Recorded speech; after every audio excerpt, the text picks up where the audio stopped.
ವಿದ್ಯಾರ್ಥಿಗಳಿಗೆ, ಪಾಲಕರಿಗೆ, ಪೋಷಕರಿಗೆ ಚಾನಲ್ಗೆ ಸ್ವಾಗತ.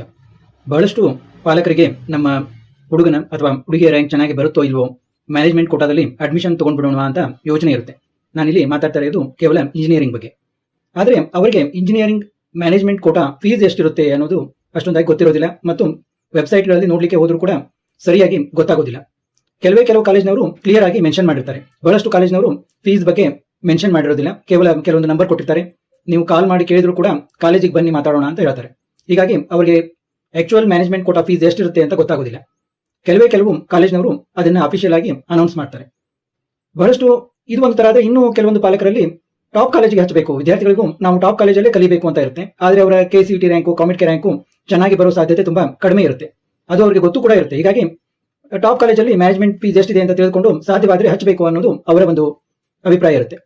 ಆದ ಕಾರಣ ಈಗ ನಾವು ಟಾಪ್ ಕಾಲೇಜಿನಲ್ಲಿ ಮ್ಯಾನೇಜ್ಮೆಂಟ್ ಕೋಟಾ ಫೀಸ್ ಎಷ್ಟಿದೆ ಅನ್ನೋದನ್ನ ವಿಡಿಯೋದಲ್ಲಿ ನೋಡ್ತಾ ಹೋಗೋಣ. ನೋಡಿ, ಹಿಂದಿನ ವಿಡಿಯೋಗಳಲ್ಲಿ ನಾವು RVCE, BMSCE, MS ರಾಮಯ್ಯ ಅಂದರೆ MSRIT ಈ ಕಾಲೇಜುಗಳ ಒಂದು ಮ್ಯಾನೇಜ್ಮೆಂಟ್ ಕೋಟಾ ಫೀಸ್ ಅಂದರೆ ಈಗ ನಾವು ಕರ್ನಾಟಕದ ಟಾಪ್ ಕಾಲೇಜುಗಳ ಮ್ಯಾನೇಜ್ಮೆಂಟ್ ಕೋಟಾ ಫೀಸ್ ನೋಡ್ತಾ ಇದ್ವಿ.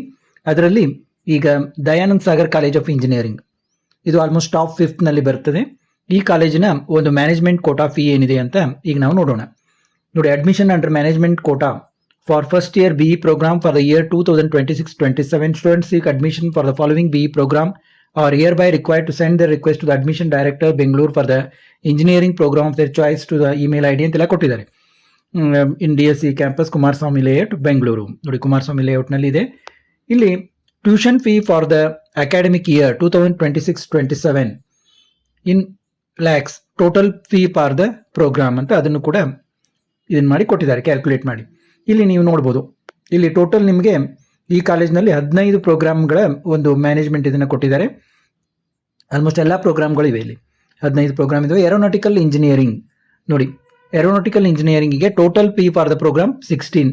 ಇಲ್ಲಿ ಒಂದು ನೀವು ಗಮನಿಸಬೇಕಂದ್ರೆ ಇದು ಕೇವಲ ಮ್ಯಾನೇಜ್ಮೆಂಟ್ ಫೀಸ್ ಇಷ್ಟೇನಾ ಅಂತ ನೀವು ಅನ್ಕೋಬಹುದು. ಆದರೆ ಇಲ್ಲಿ ಇವರು ಒಂದು ಏನು ಮಾಸ್ಕ್ ಮಾಡಿದ್ದಾರೆ ಅಂತಂದ್ರೆ ಇಲ್ಲಿ ಇವರು ಡೆವಲಪ್ಮೆಂಟ್ ಫೀ ಬಗ್ಗೆ ಏನು ಹೇಳಿಲ್ಲ. ಇದು ನಾನು ಗಮನಿಸಿದಂತೆ ಡೆವಲಪ್ಮೆಂಟ್ ಫೀ ಅಂತ ಡೊನೇಷನ್ ಅನ್ನು ಸಪರೇಟ್ ಆಗಿ ತೆಗೆದುಕೋತಾರೆ. ಯಾಕಂದ್ರೆ ಇಲ್ಲಿ ಕಂಪ್ಯೂಟರ್ ಸೈನ್ಸ್ ಅಂಡ್ ಇಂಜಿನಿಯರಿಂಗ್ಗೆ 6 ಲ್ಯಾಕ್ ಅಂದ್ರೆ 24 ಲ್ಯಾಕ್ ಕೊಟ್ಟಿದ್ದಾರೆ ಇವರು. ಈಗ ಟಾಪ್ ಕಾಲೇಜಿನಲ್ಲಿ 24 ಲ್ಯಾಕ್ಗೆ ಮ್ಯಾನೇಜ್ಮೆಂಟ್ ಸೀಟನ್ನು ಕೇವಲ ಇಷ್ಟಕ್ಕೆ ಕೊಡೋದಿಲ್ಲ. ಅವರು ನಿಮಗೆ ಅಟ್ಲೀಸ್ಟ್ 10 ಲ್ಯಾಕ್ ಡೊನೇಷನ್ ಅನ್ನ ತಗೋತಾರೆ. ಇದನ್ನ ನೀವು ಗಮನಿಸಬೇಕು. ಇವೇನು ಕಂಪ್ಯೂಟರ್ ಸೈನ್ಸ್ ಮತ್ತು ರಿಲೇಟೆಡ್ ಬ್ರಾಂಚ್ ಇದಾವಲ್ಲ, ಈ computer science and engineering main ಬ್ರಾಂಚ್ಗೆ 15 ವರೆಗೆ ತಗೋಬಹುದು. ಅಂದ್ರೆ ಇಲ್ಲಿ 24 ಮತ್ತು 15 ಅಂದ್ರೆ 39 ವರೆಗೆ ಆಗ್ತದೆ ನಿಮಗೆ. ಇದನ್ನ ನೀವು ಗಮನದಲ್ಲಿ ಇಟ್ಕೋಬೇಕು. ಕಂಪ್ಯೂಟರ್ ಸೈನ್ಸ್ ಇಂಜಿನಿಯರಿಂಗ್ ಮೇನ್ ಬ್ರಾಂಚ್ಗೆ 15 ಲ್ಯಾಕ್ ಡೊನೇಷನ್ ಅನ್ನ ತೆಗೆದುಕೋಬಹುದು. ಮತ್ತೆ ಏನು ಕಂಪ್ಯೂಟರ್ ಸೈನ್ಸ್ ಇವು ಏನು ರಿಲೇಟೆಡ್ ಬ್ರಾಂಚ್ ಇದಾವಲ್ಲ ಇವಕ್ಕೆ 10 ಲ್ಯಾಕ್ಸ್ ವರೆಗೆ ಡೊನೇಷನ್ ಅನ್ನ ತಗೋಬಹುದು. ಯಾಕಂದ್ರೆ ಇಲ್ಲಿ ಇವರು ನೀವು ಗಮನಿಸಿರುವಂತೆ 24 ಲ್ಯಾಕ್ ಎಲ್ಲದಕ್ಕೂ ಈಕ್ವಲ್ ಫೀಸ್ ಇಟ್ಟಿದ್ದಾರೆ. ಇಲ್ಲಿ ಕಂಪ್ಯೂಟರ್ ಸೈನ್ಸ್ 4 ಇಯರ್ಗೆ ಎಲ್ಲದಕ್ಕೂ 6 ಅಂತ ಇಟ್ಟಿದ್ದಾರೆ. ಅಂದಮೇಲೆ ಇದಕ್ಕೆ ಒಂದು 15 ಲ್ಯಾಕ್ ಡೊನೇಷನ್ ಮತ್ತೆ ಇವಕ್ಕೆಲ್ಲ ಒಂದು 10 ಲ್ಯಾಕ್ ಡೊನೇಷನ್ ಹೀಗೆ ತಗೋಬಹುದು. ಸ್ವಲ್ಪ ಅಲ್ಲಿ ಬಾರ್ಗೇನಿಂಗ್ ಇರುತ್ತೆ. ನೀವು ಇದನ್ನ ಮಾಡಿಕೊಂಡು ನೀವು ತಗೋಬೇಕಾಗ್ತದೆ. ಯಾಕಂದ್ರೆ ಇವರು ಕೆಲವೊಂದು ಟಾಪ್ ಕಾಲೇಜ್ನಲ್ಲಿ ಫಿಕ್ಸ್ ಕೊಟ್ಟಿದ್ದಾರೆ ಅವರು. ಈಗ RV ಕಾಲೇಜಲ್ಲಿ BMSC ಅಲ್ಲಿ ಎಲ್ಲ ಫಿಕ್ಸ್ ಕೊಟ್ಟಿದ್ದಾರೆ, ಆ ರೀತಿ ಫಿಕ್ಸ್ ಕೊಟ್ಟಿಲ್ಲ ಇವರು. ಮತ್ತೆ ENC ಎಲ್ಲರಿಗೂ ಬೇಕಂತ ENCಗೆ ನೋಡಿ ಇಲ್ಲಿ 5 ಅಂತ ಕೊಟ್ಟಿದ್ದಾರೆ, ಅಂದ್ರೆ 20 ಲ್ಯಾಕ್ ಅಂತ ಕೊಟ್ಟಿದ್ದಾರೆ. ಇದಕ್ಕೂ ಕೂಡ ಅವರು ಡೊನೇಷನ್ ಅಂತ ತಗೋತಾರೆ. ಅದು ಒಂದು ನಿಮಗೆ ಒಂದು 8 ಲ್ಯಾಕ್ ವರೆಗೆ ಇರಬಹುದು. ಅದನ್ನ ನೀವು ಅಲ್ಲಿ ಅವರ ಏನು ಬೇಡಿಕೆಗೆ ತಕ್ಕಂತೆ ತಗೋತಾರೆ. ಇನ್ನು ಉಳಿದಂತೆ ಇವೇನಿರ್ತಾವಲ್ಲ ನಿಮಗೆ 3.75 3.75 ಅಂತ ಒಂದು ಎಲೆಕ್ಟ್ರಿಕಲ್ ಇಂಜಿನಿಯರಿಂಗ್ ಆಯಿತು, electronics and telecommunication, mechanical engineering, robotics ಇವಕ್ಕೆ ಏನು ಬೇಡಿಕೆ ಇರೋದಿಲ್ಲ. ಇವಕ್ಕೆ ಇವೇನು ಒಂದು ಇದರ ಫೀಸ್ ಇದೆಯಲ್ಲ, ಇಷ್ಟೇ ಫೀಸನ್ನು ನಿಮಗೆ ಡೊನೇಷನ್ ಅಂತ ತಗೋಬಹುದು. ಅಥವಾ ಈ ಮೆಕ್ಯಾನಿಕಲ್ ಇಂಜಿನಿಯರ್ಗೆ ಇವಕ್ಕೆಲ್ಲ ವಿದೌಟ್ ಡೊನೇಷನ್ ಇಷ್ಟು 14 ಲ್ಯಾಕ್ಸ್ಗೆ ನಿಮಗೆ ಕೊಡಬಹುದು. ಆದರೆ ಏನು ಈ ಬೇಡಿಕೆ ಒಂದು ಕಂಪ್ಯೂಟರ್ ಸೈನ್ಸ್ ರಿಲೇಟೆಡ್ ಎಲ್ಲ ಇವಕ್ಕೆ ಮಾತ್ರ ನಿಮಗೆ ಎಕ್ಸ್ಟ್ರಾ ಡೆವಲಪ್ಮೆಂಟ್ ಫೀಸ್ ಅಂತ ತಗೋತಾರೆ. ಇಲ್ಲಿ ನಾವು ಗಮನಿಸುವ ಹಾಗೆ ಏರೋನಾಟಿಕಲ್ ಇಂಜಿನಿಯರಿಂಗ್ಗೆ ನೋಡಿ 6 ಇಯರ್ಗೆ 16 ಲ್ಯಾಕ್ ಇದೆ, 4 ಇಯರ್ಗೆ. AIMLಗೆ 24 ಇದೆ. ಈ AIMLಗೂ ಕೂಡ ಒಂದು 10 ಎಕ್ಸ್ಟ್ರಾ ತಗೋತಾರೆ ಅಂತ ತಿಳ್ಕೊಳ್ಳಿ. ಅಂದರೆ ಒಂದು 34 ಲ್ಯಾಕ್ ಆಗುತ್ತೆ.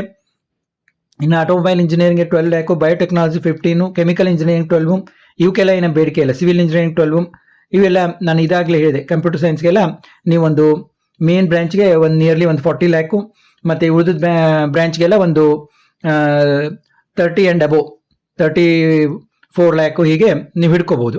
ಇನ್ನು ಮತ್ತೆ ಇದಲ್ಲದೆ ಇಲ್ಲಿ ನಾನು ಹಿಂದಿನ ವಿಡಿಯೋಗಳಲ್ಲಿ ಕೂಡ ಹೇಳಿದ್ದೀನಿ, apart from the above fees student must pay the other fees every year.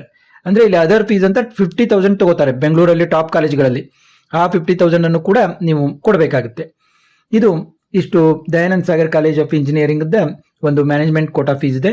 ನಾನು ಆಲ್ಮೋಸ್ಟ್ ಎಲ್ಲ top college management quota fees ಅನ್ನು ಹೇಳ್ತಾ ಇದ್ದೀನಿ. ಯಾರಿಗೆಲ್ಲ ನಿಮಗೆ ಒಂದು ಕೌನ್ಸಿಲಿಂಗ್ ಗೈಡೆನ್ಸ್ ಬೇಕು ಅಂತಂದವರು ನನ್ನ ನಂಬರ್ಗೆ ಕರೆ ಮಾಡಿ ಮಾತಾಡ್ಬೋದು. ಕೇವಲ ಒಂದು 500 ಫೀಸ್ ಇರುತ್ತೆ. ಅದರಲ್ಲಿ ನಿಮಗೆ ಏನು ನಿಮ್ಮ ಆಪ್ಷನ್ ಎಂಟ್ರಿ ಯಾವ ರೀತಿ ಮಾಡೋದು, ನಿಮ್ಮ ರ್ಯಾಂಕು ಮತ್ತು ಕ್ಯಾಟಗರಿಗೆ ತಕ್ಕ ಹಾಗೆ ಅನ್ನೋದನ್ನ ನಾನು ನಿಮಗೆ ಗೈಡ್ ಮಾಡ್ತೀನಿ. ಮತ್ತೆ ಮುಂದಿನ ವಿಡಿಯೋದೊಂದಿಗೆ ಭೇಟಿ ಆಗೋಣ.